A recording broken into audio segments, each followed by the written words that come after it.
Good evening, everybody.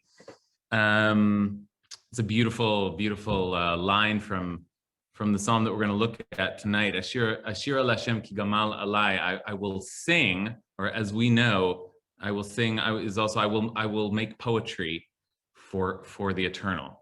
For the eternal has been good to me. Let's keep that in mind. But the truth is, I want to talk tonight about mostly about darker sentiments, about sadness and misery and depression. And I want to talk about it because I certainly have been sad and miserable and depressed many days, many weeks over the course of this last year. And we have this culture where we just always say we're fine. It's just like it's awkward to talk about. So at a certain point, I just started saying, when people ask, how are you doing? I would say, oh, I'm okay. I've been depressed lately. And, people would worry when I said that, and rightly so, because, and I want to distinguish between the kind of depression that I go through and clinical depression, which is really a different category. And, people have chemical balances and are in need of medication. And that's really like, that's a whole topic unto itself. And that also requires a lot of our attention. But what I'm talking about is I suppose related, but different, very different. And I think part of what I mean by that, especially, is that I think that what I'm talking about is normal and natural, and I think it happens to a lot. When I say I've been depressed lately, and someone says, "Oh my goodness, why?" I feel like saying, "Well, look around."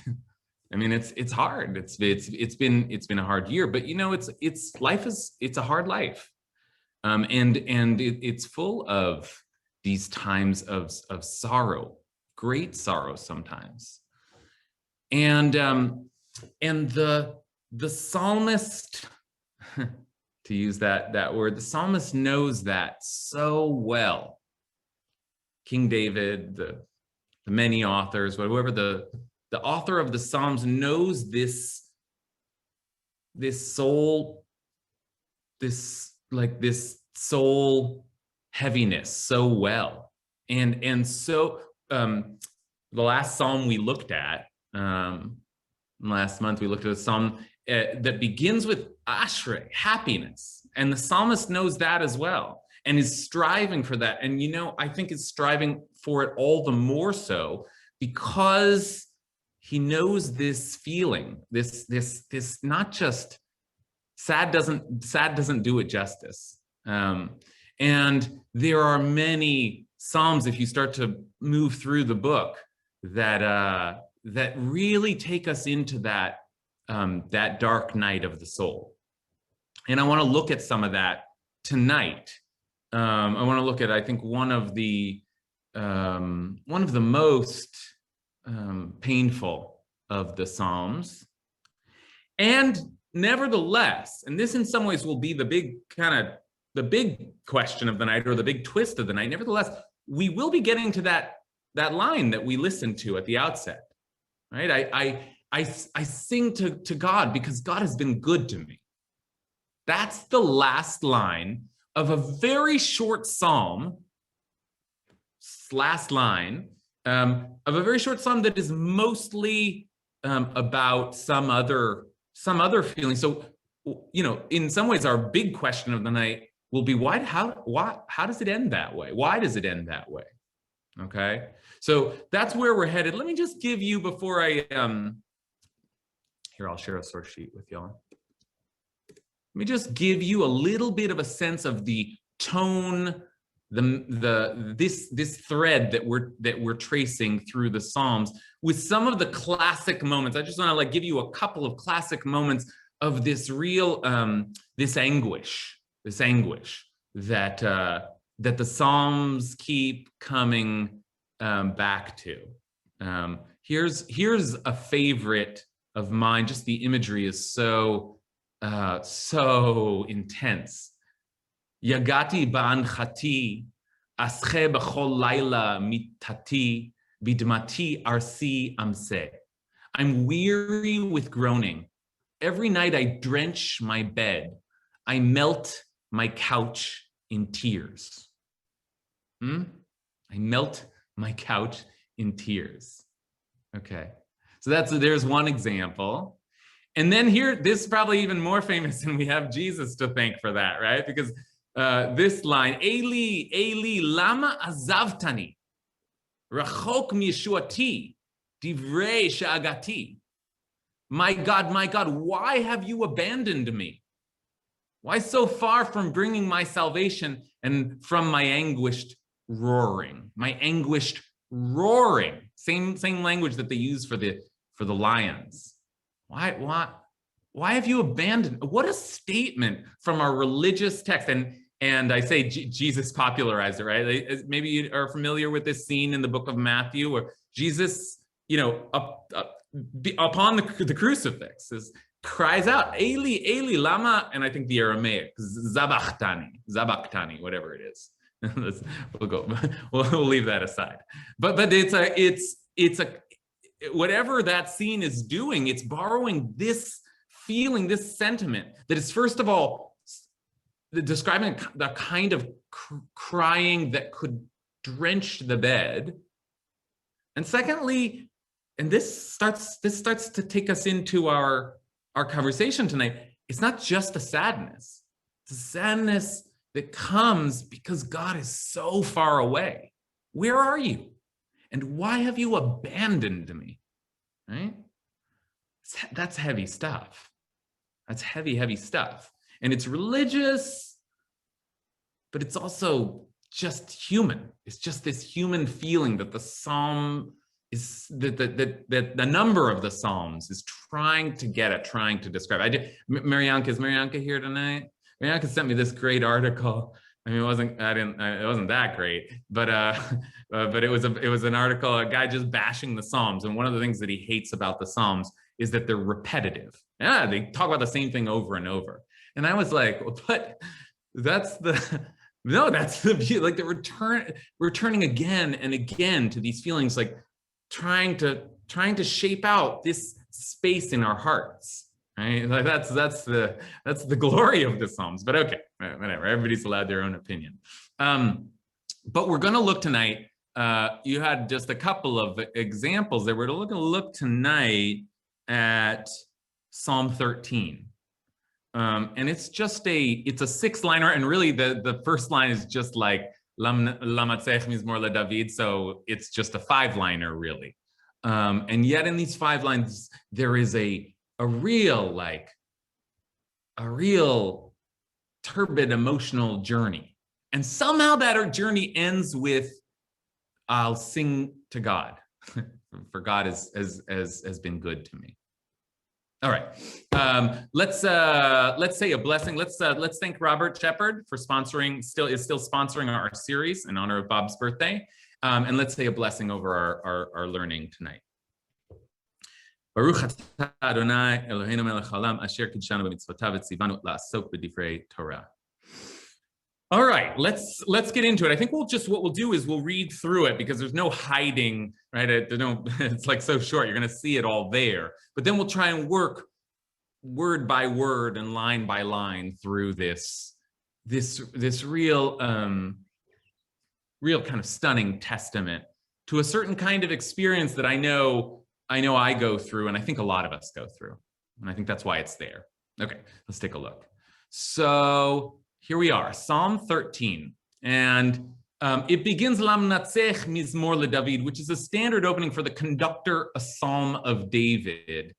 Now, this is kind of, as we've talked about this before, this is where we get the idea that maybe David wrote the Psalms, but it doesn't actually sound like David wrote it. It sounds like it's dedicated to David, which is worth keeping in mind, because that as a device is always a way of saying, imagine King David felt this way.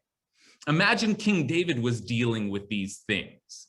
And that, on the one hand, both nationalizes it, turns it into a big story, but also makes the national figure a very personal one, a very intimate look into David's heart. So Lam Natseach Mizmor LeDavid, and here the psalm really begins. Okay, how long, Eternal One, will you forget me for eternity?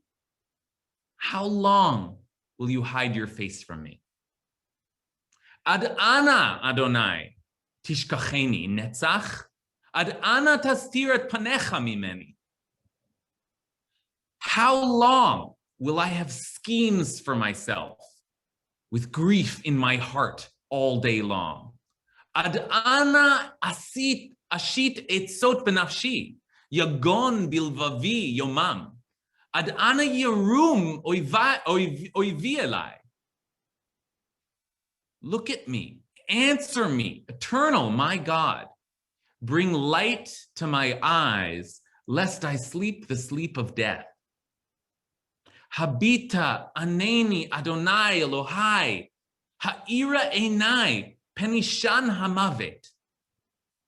Lest my enemies say, I have overcome him, and my foes rejoice when I break down. Pen yomar oivi Yachaltiv, tzara yagilu ki emot. And here's that line. But I have trusted in your kindness. My heart will rejoice in your salvation. I will sing to the Eternal, for the Eternal has been good to me. V'ani b'chazdecha vatachti, yagel libi b'shuatecha, ashira ladonai ki gamal alai. Okay, and that line there, it may already be familiar to you because it's in our prayers. It's in our Shabbat prayers. Right? It's like, it's a line that you'll come across, but not the whole psalm. No, sir, not the whole psalm. Just that line is extracted because what a beautiful line. What a beautiful thing to say. What a sentiment that we want to be in when we're praying. I'll sing unto God, for God has done kindness to me. But that's not, hold on, that's not where we're at yet, okay? So now let's go back to the top and let's take this step by step and let's just start with the poetry of it. What is the phrase that we see again and again and again and again in the beginning? Put it back on screen. What is the phrase we keep seeing? And I'll just say it to yourself. What is the phrase that we keep seeing? How long, right? How long? Ad ana. How long? In the Hebrew, ad ana. Until when? Ad ana, or until where even? And how long? Until what point? And at first, it seems to be just a question. How long, God? Just a question. How long? Will you forget me for eternity? Tishkacheni netzach? And like I translate Adonai as Eternal One because it sort of means the one that was, is, and will ever be. There's a different word here, netzach, forever and ever, enduring, eternity, right? I don't know if there's any intended relationship, but the words aren't related, but they're sort of conceptual. How long will you forget me for eternity? How long will you hide your face from me? Ad ana tastir et panecha mimeni. So I know that this questions that I'm about to ask will be hard to answer because I'm sort of asking it in a vacuum. But what's going on with this character? How long what? What is being hidden here? Right? What is being hidden here? What's happening to this person? Let's maybe start there and just sort of like open it up. We're going to do a close reading here. So let's just start reading. Florine? Well, he says, bring light to my eyes. That's what he's seeking. That somehow there's a veil between God's light and him. Now, we don't know if that's self-caused, or we don't know if that's because he just feels abandoned. Yeah. But that's what he's asking for. Great. That sounds right to me, Florine. As usual, reading with a poet's eyes and notices that there's a kind of conversation between various verses in the Psalms, right? If in this verse, God, he's saying, look at me, bring light to my eyes, look in my eyes. I'm not seeing something, I'm not seeing you, right? Then that's why is he saying that? And I keep saying he here because, again, we imagined it was King David, but whoever this is, why is he saying that? Because God has hidden God's face from him. So I want to look at me. Why are you turned away? Why are you turned away? Okay. Well, let's keep going a little bit. Anyone else want to weigh in?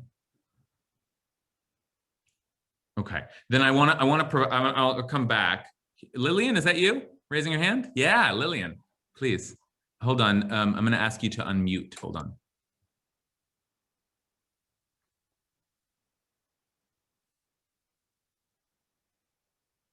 There you go. Perfect. Okay. Yes. Yeah, I couldn't help but compare it with my time during the Holocaust in the ghetto. And my sense is that it is much harder now. I feel more abandoned precisely because there is no one, there's not even God you can turn to. And the feeling of not having God's face was so different from during the war, when I remember we would say, oh, England or America, they will come to our help and they will win the war eventually against the evil. And now it's like total abandonment by comparison. Wow. I really relate to that. Thank you so much, Lillian. First of all, just an incredible description, but also you honor us by bringing that history and that memory to this conversation. And I want to say that what Lillian just did in linking the idea of God hiding God's face to the experience of the Holocaust, that very imagery was one that Elie Wiesel used frequently to describe the experience of just that sort of abandonment, God hiding God's face. And the psalmist is making reference, there's a particular reference, and this is as Lillian just did, this is a place that Elie Wiesel went often in describing the Holocaust, and I want to just show it to you so that you have the reference point, because this is a phrase, the hiding of God's face, tastir et panecha mimeni, you hide your face. Where are you? This is first given full language towards the end of the Torah, when Moses is about to die and is describing a rocky future for the Israelites. And the Eternal said, oh, that's Eternal, that's typo. The Eternal said to Moses, you're soon to lie with your fathers. This people will then go astray after the alien gods in their midst in the land that they are about to enter. They will forsake me and break my covenant that I made with them. Then my anger will flare up against them and I will abandon them and hide my face from them. They shall be ready prey, and many evils and troubles shall befall them. And they shall say on the day, surely it is because our God is not in our midst that these evils have befallen us. Yet I will keep my face hidden on that day, because of all the evil they have done in turning to other gods. Now, I'm not trying to draw too much of that passage into like our reflections tonight and getting into the theology of that. I'm certainly not, nor was Elie Wiesel, a theologian who believed that, there was some kind of, well, we had forsaken God and so we were punished. But just the image of what the metaphor, because after all, God doesn't have a face. The metaphor of God hiding, that's the experience, that's an image that we draw on when we feel like, what is good? There's no salvation. There's no help. There's no help and there's no hope. Okay, so that's a reference point that the psalmist is using. Okay, let's keep going. Yonatan? I want to nitpick a little bit at what you just said. I think there's an earlier reference that's salient, even though it's not quite the same language of Moses in the crag, right? Getting to see the back of God and not getting to see God's face. And that whole part of the Torah is just loaded with language of seeing God's face, right? And I think we do get a sense of intimacy and purpose in those kinds of encounters that the psalmist is saying that he's missing. Okay, very good. Very good, Yonatan. That's exactly right. And that's this week's Parsha, right? This week's Torah reading. In Parsha Kitisa, Moses says, Hareni nat kvodcha, show me your glory. I want to see it. All right, I've done, you think, you think I'm a good guy, you tapped me for this, I want to see you. And God's response is, Lo yoreni adam v'chai. A person can't see my face and live. Now, this is a very different formulation, but Yonatan's right. A lot of that same language. I'll show you my back, but you can't see my face. Now, it's a different formulation for both because it seems much more like a personal spiritual desire as opposed to the God hiding God's face from the people. And also because it doesn't seem like a punishment. It seems like, well, that's just the way it is. You can't possibly see God's face. And that actually makes it strange that God says later, God's hiding God's face. Because after all, you were never going to see it to begin with. But right, there's that, Yonatan's right to remind us, there's that too, that idea that we seek for God, but in the end, like, it's elusive and we never get there. And so we got to ask, so what is the psalmist talking about? If after all, what were you going to see to begin with? Right? How are you ever going to see God's face? And yet, something you've hidden your face from us. Okay, Shep? I was just going to say, I think obviously the reference to panim certainly means face, but panecha also means what's going on inside, what's bifnim. So in that context, you can align these two different parts of the Parsha, where in one, God is saying, you can't see my face, but then in Devarim, we are talking about having a much more intimate knowledge of God's thinking. And the other piece I wanted to also mention is, I'm sure this comes up again, but the language in 13 is highly evocative, possibly even word for word, for Psalm 102, which has the same, which is Tfilah Lani, a prayer for a poorer person, and it has that same language. Only there's so much more stuff about enemies, and it doesn't end in song. Yeah, right. Yeah, there's lots to choose from, but I did choose this one for a reason. But I want to pick up on a phrase that you used there: God's thinking, God's insides. Like that sounds like another great way to read this. Like, how long are you going to hide your thinking from me? What is going on here? Why are you concealing from me the plan? Because none of this makes sense, right? And that's like it's an interesting way to think about the hiding of God's face, because look at where the psalm goes next, because it is a kind of a dive into thinking, the scheming. Take a look at the next line here, and this I find just to be like a fascinating line. I don't even know how to translate it exactly. Ad ana ashit etzot benafshi. How long will I have schemes for myself? Right? Originally, the translation, it's etzot, which is advice or counsel. So it's like, how long will I have what was it? I think it was like counsel for my mind or something that didn't feel right. But how long will I have advice for myself? That's weird. Right? How long will you be gone? And all of a sudden, how long am I going to be scheming for myself? Yagon bilvavi yomam, with grief in my heart all day long. And there is the enemy is never far away, Shep, right? Here's the enemy, ad ana. And this, by the way, this is the fourth ad ana, the fourth how long. or right? Till when? Yarum oivi alai. How long will my enemy rise up over me? So that's 4. And by the way, for those who note and are caring, there are 2 the notations here for how to chant this. 2 shalshelets here. This little zigzag, this little lightning bolt here, right? Shalshel,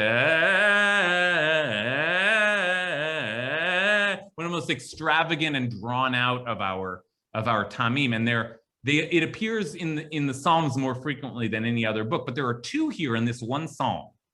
So on the 2nd and 4th, how long? It's like, how long, right? It's meant to be kind of called out in that way. Okay, so before we get to the enemy, let's make sense of this. What is he saying? First, God was hidden. And now, how long will I have advice for myself? How long will I have schemes for myself? How long will I be strategizing for inside myself? But I'll have grief in my heart all day long. What is going on there? Does anyone know what that feels like? What is that state of being? Anyone care to comment on what it means to have advice for yourself?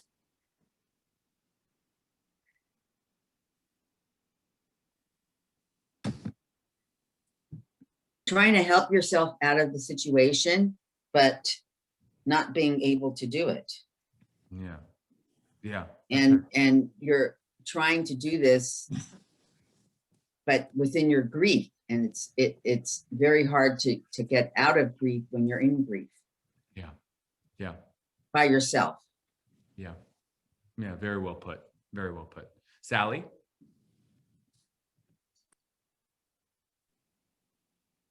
Sally, we don't hear you. Sorry. Yep. What I thought of was that horrible feeling of a cycle where you can't stop thinking about whatever it is that you are struggling with, that it's just this constant refrain, and it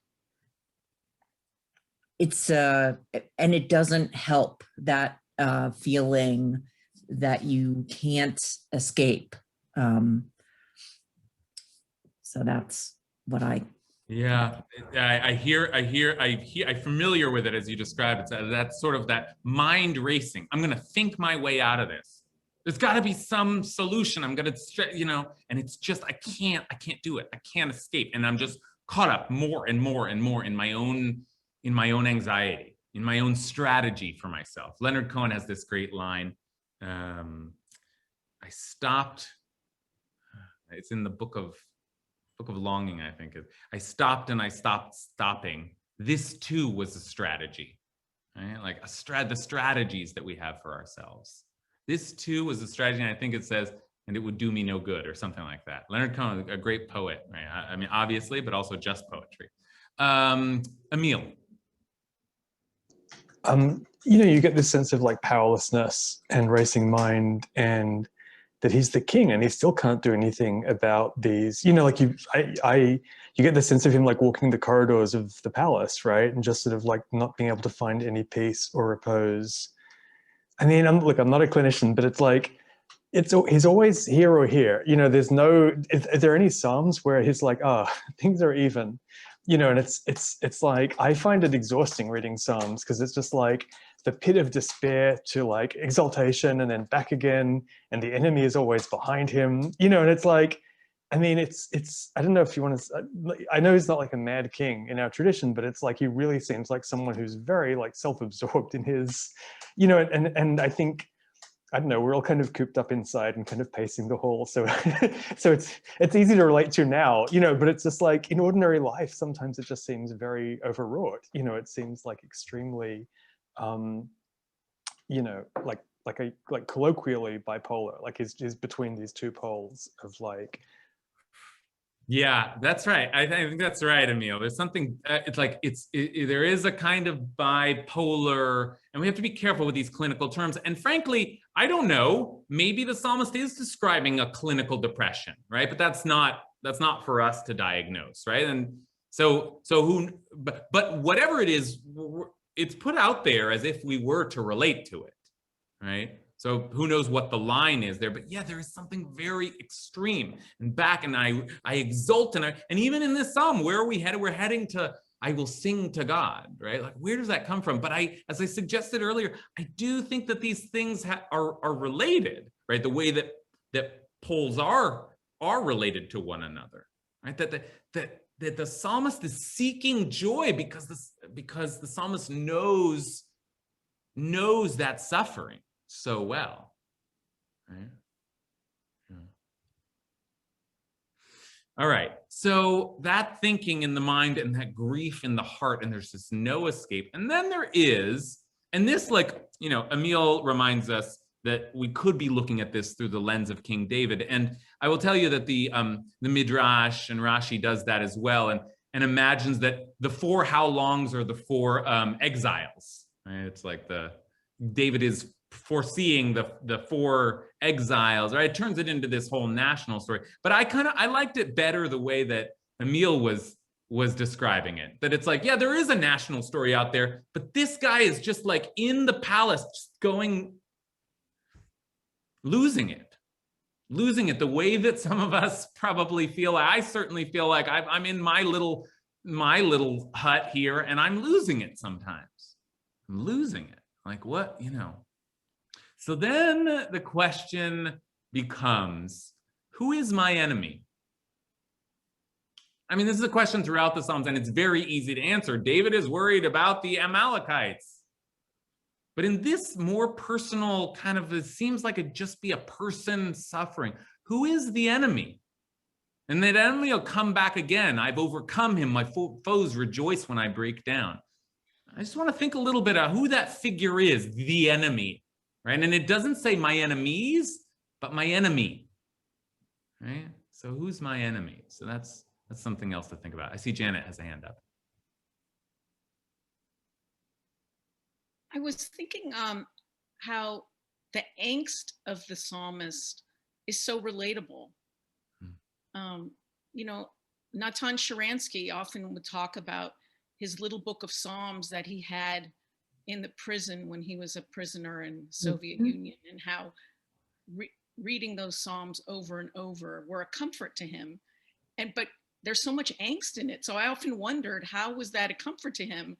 And maybe it helped him be a political prisoner, looking forward and being hopeful because others had suffered maybe in every generation. And so there's so much angst. Who's the enemy? Why do I have to keep asking? I don't know if you have the answer, Rabbi Kasher, but maybe. I certainly don't. But I love what you're reminding us, which is so important, which is that these Psalms, these very Psalms, have been such a comfort to people.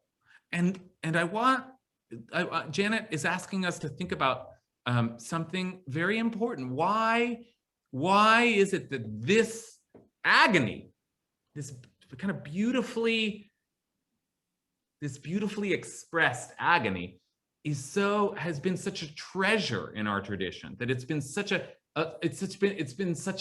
support to so many who have been in their own agony to read these words, right? Like, and there is some hope at the end, but what is it about going through this, seeing this in our tradition? What does it do for Natan Sharansky? What does it do for me? What does it do for you?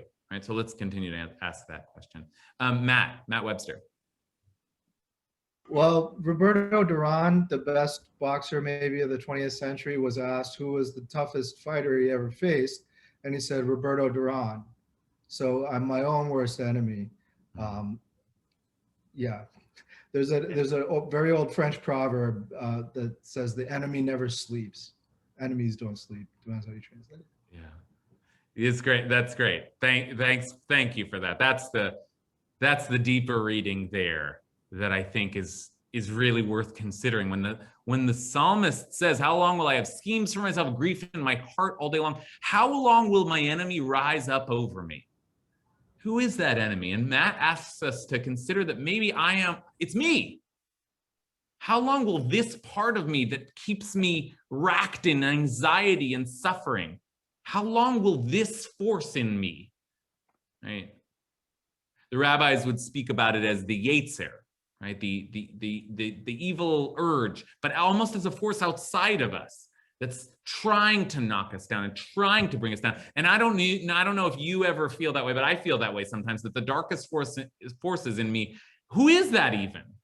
It's me, but it's like, it's almost feels external to me. Something has attacked me. So let's think about what Matt is saying also when we see later, lest my enemy say, I have overcome him. I got him. That force in us. And my foes rejoice when I break down. Like what I don't know who these foes are, but what a terrible thing to be thinking that at my worst, when I'm completely fallen apart, everybody's going to be laughing at me. Everybody's going to be celebrating. Like isn't that the darkest feeling that we have? And nobody cares. And nobody cares. And they want my destruction and they want my suffering. Right? All right, let's keep taking thoughts here. Livia. Hi. Yeah, one thing I've been noticing is that it seems like there are these pairings every time something like centered in the mind, like a thought or an internal experience is brought up, then immediately there's some physical action or some physical expression that follows it. Like, and I see that even in how long, Eternal One, will you forget me for eternity? And forgetting is like something that happens here inside. And then that's followed by the hiding the face, which is like some physical imagery or expression. And then we've got the schemes for my mind, the grief in my heart. And then it's like the image of an enemy rising and death coming and breaking down. So I'm just very struck by like, I guess one thing that's just coming to me is that it's like the whole psalm seems to be a bit about how like an internal experience can be communicated, like in the body or in poetry, I guess. What a brilliant read. Wow. What an incredible grasp of this, of something that's, I didn't notice that, something that's happening. There's like some from the speculative, from the mind, from the consciousness down into the body, down into the world, right? Those thoughts in my mind, and suddenly it's like I can feel it. It's in my body. Suddenly I worry that it's out there. Yeah, that this process of starting here and ending up out there, in here, right? Yeah, brilliant. Thank you for that. Jen? There's, I'm thinking about why we're so comforted or what we get out of hearing these experiences of angst. And in addition to them being deeply validating, I'm thinking about a concept that exists in classical Sanskrit poetry called viraha, which is a form of love that is deep longing and love for that which we can never attain, that which we can never fully see. And they classify and rank the kinds of love, and it's actually ranked as the most intense, meaningful, and sacred kind of love out there. So that in experiencing that pain, in shouting out to God about our pain, we're actually expressing a very, very deep and visceral kind of love that we all intuitively relate to without necessarily being able to name it. Wow. What is that? What was that? Viraha? Yeah, with a long I, viraha. Viraha. Wow. You know, doesn't that say it so perfectly? That's what Yonatan was talking about earlier. That is our God. Our God is unknowable, and yet we want to love our God. We want our God to love us. That's also, and yet it's so. It's unattainable. The thing that we want, and if the psalmist is consumed by that relationship, what would it be like for God to be there and present and with me? And but really, what does that mean? I'm always grasping at it, and it's always fading away, right? Like that's what our God is. Okay, I want, we're now coming down to the last quarter here of the hour, and eventually, you know, we really have to spend some time considering the last line. Before we do, I want to just take a look at, Florine pointed us here before, and I'll come to Florine soon, but there's a shift here in just the fourth line, right? There's a shift. How long, how long, how long, how long? And then all of a sudden, there's a kind of a season, kind of an action that takes place, right? Habita, aneni, look at me, answer me. right? This voice is in our tradition too. I demand of you, God, right? And this is a voice that Elie Wiesel also employed. I demand of you. This is outrageous. Look at me. And then, of course, this bring illumination, bring light to my eyes, lest I sleep the sleep of death. What is that? You know, what is happening there? Are those suicidal thoughts? Is it fear? Like what?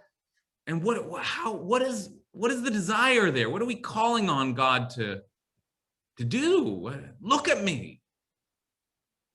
All right, I'll turn back to Yonatan. Oh, I'm still on the enemy part, which I just think is such a great sentiment that we all know like shouldn't be crossing your mind when you're going through something. Like you should be worried about you and not what people who don't matter in your life think about you. And yet we all do, right? Like we've all been through that of being like, oh my God, every person that I don't like and who doesn't like me, this would just love to know what I'm going through right now and how much of a bummer is that, right? And we see it on the social level too. I mean, during the attack on the Capitol, it was like all over the news of like, oh, China and Russia are high-fiving right now. And I was like, I don't care, right? But point just being like this thought is throughout all the Psalms. Like, oh, what will my enemies say? Oh, what will my enemies say? He gets the human experience so well. My enemies are going to rejoice. They're going to be like dancing in the streets because of my downfall here. Yeah. The hands that I'm seeing up are Florine and Sally. I'm not sure if those hands are from before or now. Florine?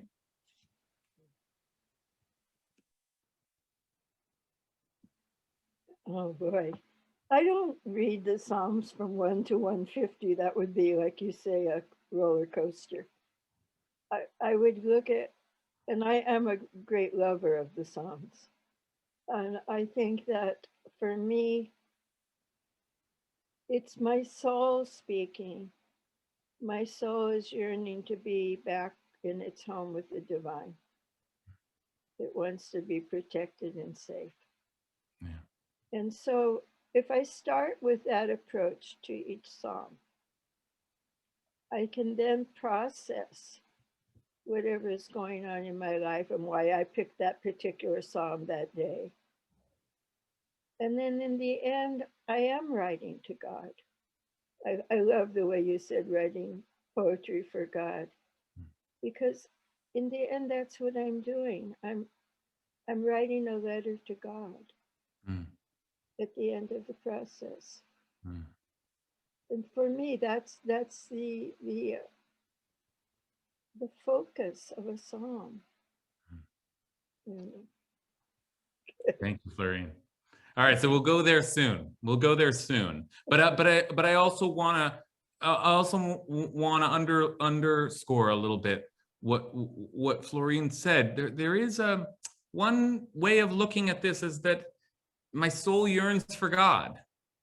I want to be close to God. And I feel this way. I feel like I know that when I feel the presence of God, I feel good. I know that. I've had that experience. So then the question is, when I am miserable, when I am sad, when I am depressed, I do not feel close to God. But if God would just appear, be here, like why isn't God here now? I need God the most now. And yet somehow by the very definition of feeling bereft, I am far from God. So there's a kind of like, how you help, but be here. I know what it's like to be close to God, and it's not this, right? So, all right. I want to take two hands that we haven't seen before, and then we're going to look at this last line. Alexandra? So every time we do a psalm, I reference this list that I'm more than happy to share about how the ancient Babylonians mystically used the psalms. And this one was to be saved from a strange death. And in the context of our conversation, I think that's a fascinating way of looking at it, a new way of looking at it for me, that that this feeling of separation from God is in itself a strange death, and to be stuck in this kind of despair is also a strange death because it's a living death. Yeah. Yeah, that's, I love what you gave us there, because there's a kind of spiritual death is a metaphor for a spiritual condition, can be used.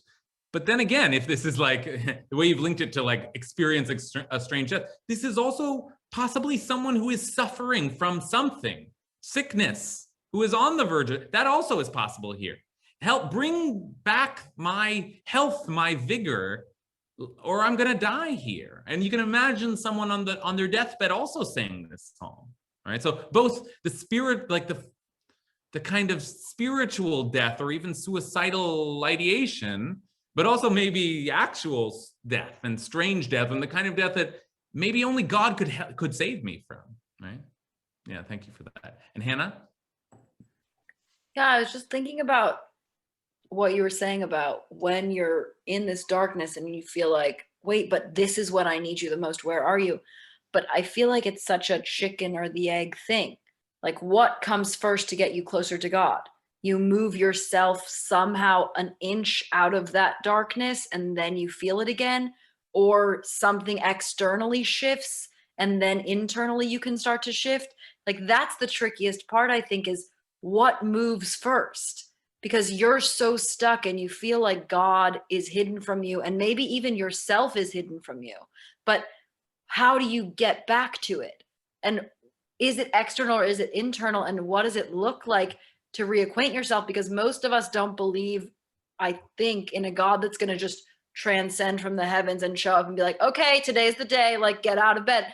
So what happens instead? And how do you what's the motivation? Or are you waiting? But then the waiting feels like it's not going to happen. So how do you take action somehow, even if it's some minute shift, in order to feel like somehow you can get back to that version of yourself and that version of your relationship with God? That's exactly the right question. That's the question that takes us straight into this last dive that we're going to take. Because as Hannah says, we all have some sense of, well, you're going to have to get yourself a little bit out of this, right? Like, isn't that the point? There's no one else around. And yet the psalmist is like, can't God just, like, I need some help here. And so there's like somewhere in that line between I need help, I can't do this, and I have to somehow, how do we make that movement, Hannah asks. And I don't know the answer to the question, but some movement happens. Some shift happens, because now we arrive finally at the last line of the psalm, which doesn't fit at all, right? Or does it? How is the last line of this psalm, Va'ani b'chasdecha v'tachti, Va'ani b'chasdecha v'tachti, I've trusted in your kindness. Yagel libi b'shuatecha. I will sing, or I will poetry to God. Ashir Lashem, Ashir Lashem, Ashir Lashem ki gemal alai. Ashir Lashem, Ashir Lashem, Ashir Lashem ki gemal alai. How do we get there? What's happening here? How does the psalmist end? And pay some attention to the verb tenses here. I have trusted in your kindness, past tense. My heart will rejoice in your salvation. I will sing to the eternal, future, for the eternal has been good to me. And of course, this is the strangest part. The eternal has been good to me. When? What are you talking about? Right? So what's happened here? Where did the psalmist suddenly take us? Because I like it, but how did we get here, Shep? I think it directly relates to what we were just discussing a minute ago. The minute action starts, at least in my read of this, starts with the choice to trust and have faith. Yeah, in this dark moment or this anxious moment, I don't see you, God, but it might have been a small place. It might have been the moment that you were saved from Saul or something else.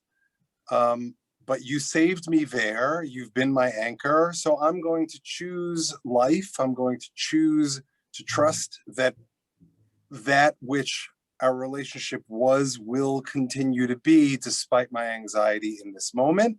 And the way I will kind of make my nachshon, you know, the action I will take is to sing. Right? My heart's going to sing to you, and that's going to keep us in dialogue, and hopefully that will result in saving. I love that. You know that that's deeply personal. Yeah, of course, it's meaningful for you. The Shep is not only a musician, but has composed songs for all of the Psalms, right? So like this is like, and this is very real for Shep, and I think for the psalmist that there's a kind of. So the first point is important. One message here is maybe trust, faith. Despite all of that, we have faith. And you know, in some ways it's formulaic, but in some ways it's profound. Maybe that's what it means. You trust in the fit, right? But Shep adds something, and so does the psalmist. I will trust and I will start singing. I will sing my way out of this. I will poetry my way out of this, right? That's my move, right? Okay, other thoughts. So if you haven't spoken yet, please feel free. Yeah, Marlena Clay. Thinking that, you know, maybe this is cyclical for him, that maybe this happens often to him, and that he knows that at some point he can sing again to the Lord, that he can sing, and that he trusted him in the past, and this too will pass, and he can begin again. That's what I'm looking at that as.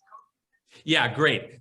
I said that the strangest part of this is, and God has done kindness for me. So when did God do this good for me, this kindness for me? So Marlena says, sometime before we read this somehow. Yeah, I am in this moment now, but part of what it takes is to remember, I have been delivered before. I have been. God has been kind to me before, and whatever's going on now, I trust, because I know that once God did kindness to me, right? So that's one read. Okay, any other reads?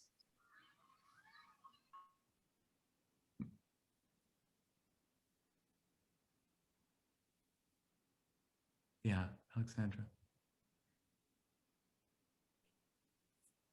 It sort of goes along with what Shep was saying, but it's also like a formula for how to climb out of it. And I think that I'm stumbling because I'm about to jump into a different religion, but like Christians, when they use the Psalms, they seem to be very like, you have to state the positive and state your faith. And I love that Judaism isn't about that. We don't have to believe, but it is a salve, and it is a way out of the first part of this psalm. It's the path forward. Yeah. Emil? Similar, I guess, to what you're saying, but it's like, even if it's a sense that he's not there yet, it's like he has a sense that in the future he will sing. Like, I prefer your read that like he's going to work himself out of this, but it could just be like a kind of faith that things will get better. I will get back to a place of singing to the eternal and remembering past kindnesses. Yeah. Which, like, you know, as like a 3 a.m. thought is, you know, like, it's like I'm not feeling it yet, but like I know that, right, you know, joy comes in the morning, right? And the other. Yeah, and there's a different way to read I will sing to God, for God has done kindness to me, which is I will sing as if God has done kindness to me. I will one day sing that God has done kindness to me, and the kindness will be that God delivers me from this.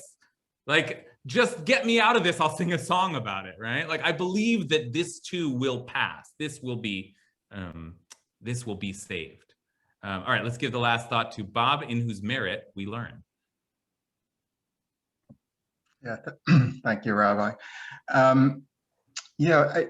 Just to give another flavor to what others have been saying, this passage, which does seem jarring in its optimism, after the rest of the psalm, it reminded me, if anyone's been to the Slavery Legacy Museum in Alabama, And it's very draining and depressing to go through it. And the final thing that you see before you exit the museum is a sign that says hope. And it seems so jarring and out of place by its optimism. But you know, that's what we're left with once you understand, you know, and are faced with other reality. You know, that's your way forward. So this was very reminiscent to me of that experience as well. Yeah, thanks for that. Thanks for that, Bob. And yes, like hope, faith, these concepts, these sort of, you know, classic religious concepts, like, of course, you know, they're nice, but they are particularly powerful when they emerge from these darkest places. And there is something about the kind of hope that one finds in the midst of suffering that's the key, after all, right? That's the hope that we need. That's the faith that we need.